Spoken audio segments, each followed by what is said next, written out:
प्रणाम माता जी। आओ बेटा, तुमने आने में बड़ी देर लगाई। कहो तो कहीं पूर्ण सब कुशल से तो है? हाँ माता जी, सब प्रकार से कुशल है, परंतु आज भैया राम लक्ष्मण और पिताजी नजर नहीं आ रहे। बेटा, पहले कुछ विश्राम कर लो, थोड़ा जलपान कर लो, फिर सब कुछ मालूम हो जाएगा। नहीं माता जी, जब तक मैं उनके दर्शन नहीं करूंगा मुझे चैन नहीं आएगा। बेटा, इतनी जल्दी क्या है? मैंने सब कुछ ठीक कर रखा है। सब कुछ ठीक कर रखा है? बताइए माता जी, शीघ्र बताइए। पिताजी और भाई राम लक्ष्मण कहाँ गए? बेटा, मंत्रा गायत्री में उठे बड़े अच्छे अवसर पर सावधान नहीं किया होता तो सारा कार्य ही बिगड़ जाता।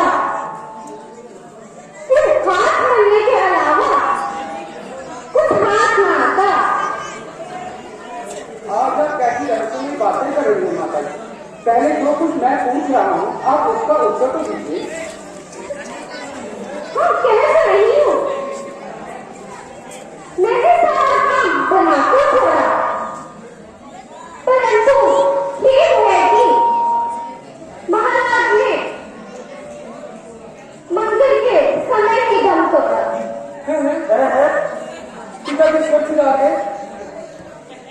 हाँ बेटा, ओहो जाता, ये कैसा दूरबीन दिखाया। मैं तो अंतिम बार पिताजी के दर्शन भी न कर पाया। पिताजी, आप तुमको अकेला किसके सहारे छोड़े? करेगा कौन अब संसार में? वो ममता नहीं, कमर खोल देगा मुझसे पिता मिले।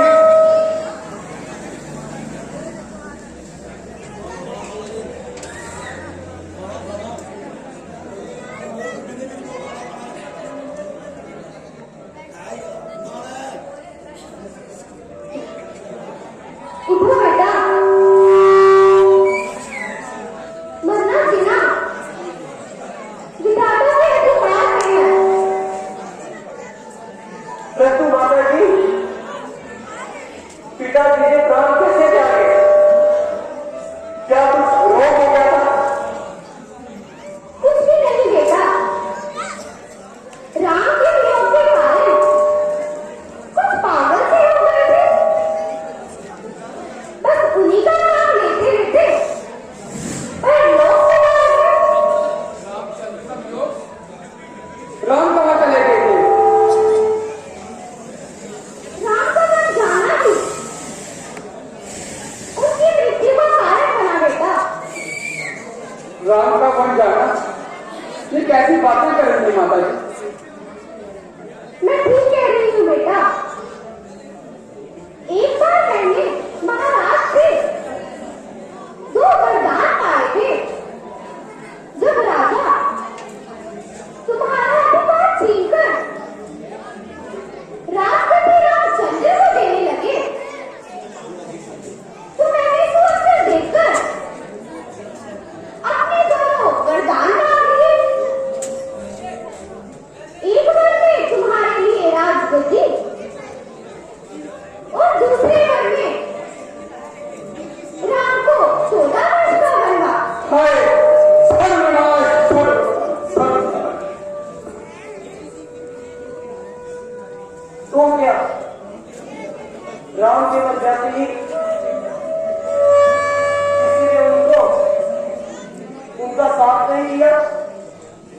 नहीं, लक्ष्मण और जानकी ने भी उनके साथ जाना स्वीकार किया। तीनों के जाने के बाद महाराज जी का स्वर्गवास हुआ। माता जी, ये आपने बहुत ही सुंदर कार्य किया। धन्य है आपको। आपको तो सत सत बार प्रणाम करना चाहिए। यही तो मैं भी सुनना चाहती थी बेटा। अच्छा, अब महाराज की मृत्यु का दुख भूल जाओ और निश्चित होकर और राज्य कार्य करो। बस मुंह में अंधी हो जाने वाली कोई बात नहीं माता। मैं तुझे प्रणाम कर करके धिक्कार करूं। तहजीब भी शरीफ है, दूसरी गरज के साथ देता है गालियां मुझे, लेकिन अदब के साथ। भरत, मैंने जो कुछ भी किया है तेरे भले के लिए तो किया है। अरे भला मंजूर था तो यूं किया होता भला मेरा। अरे लिया था जब जन्म मैंने तो दबा देती मेरा गला। बेटा, मेरी ममता की तो लाज रख। अरे मुझे वही लाज तो आ रही है ना। मैं तेरी ममता का अमृत पीता और ना इस दिन के लिए जीता। तो तू क्या करे? बचपन में ज्ञान नहीं था। जो मुझको यूं खबर होती तो मैं दुनिया से चला देता।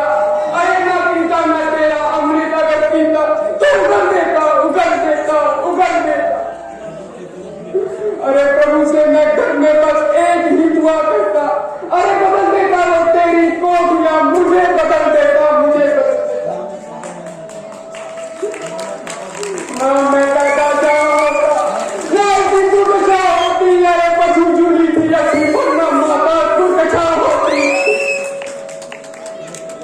अरे बोले, मैंने तुझे बात दिलाया, घास भरने से बचाया, फिर भी तेरी समझ में ना आया। नहीं नहीं बनी गात्री माता, यूं कहो गिराया और अपने पति को जान से मारा। पिलाया पिलाया विष्णु ने मुझे अच्छा किया है उपकार ये तूने। उजाड़ा मुझे दुनिया से किया है प्यार ये तूने। पिया का तीर छाती से किया है पार ये तूने। लगाया गांव पर मेरे घर अंगार है तूने। कुटी नीति से जो चाहा वो नहीं होगा। अरे याद रख ये गति राम की है, राम ही गति नशीब होगा, राम।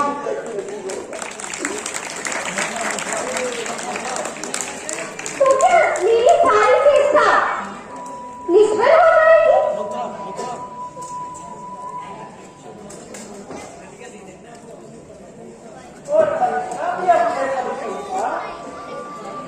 कुछ पुरस्कार मिल पाएगी।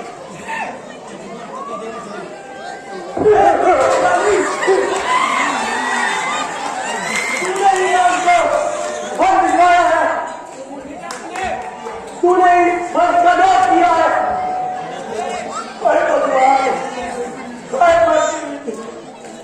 देखी करेगा यही बदला हुआ। भाई जाने तो स्त्री को मारना ठीक नहीं हुआ है। आप तो कुछ विधाता ने दिखाया है, ना कुछ दोष माता का, ना इसमें कुछ बनाया। बेटा भरत, विधाता की गति ताली नहीं जा सकती। जो हो चुका है वह बता के वापस नहीं हो सकता। इसलिए मन में शांति रखो और प्रजा के हित के लिए राज्य कार्य करो। राज्य कार्य करो?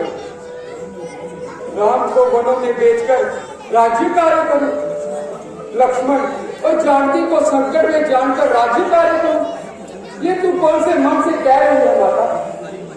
यदि तुझे माता कौशल्या के मन की तड़प मालूम होती, यदि तुझे माता सुमित्रा की तड़प मालूम होती तो तुझे मालूम लगता कि सब दिन तेरे प्रकार नहीं होते। तूने अपनी ही संतान को धोखा दिया और अपने ही स्वार्थ की जान ली है। याद रख जब तक तूने अपना ये कपट व्यवहार नहीं छोड़ा और ये मर्द तब तक अपनी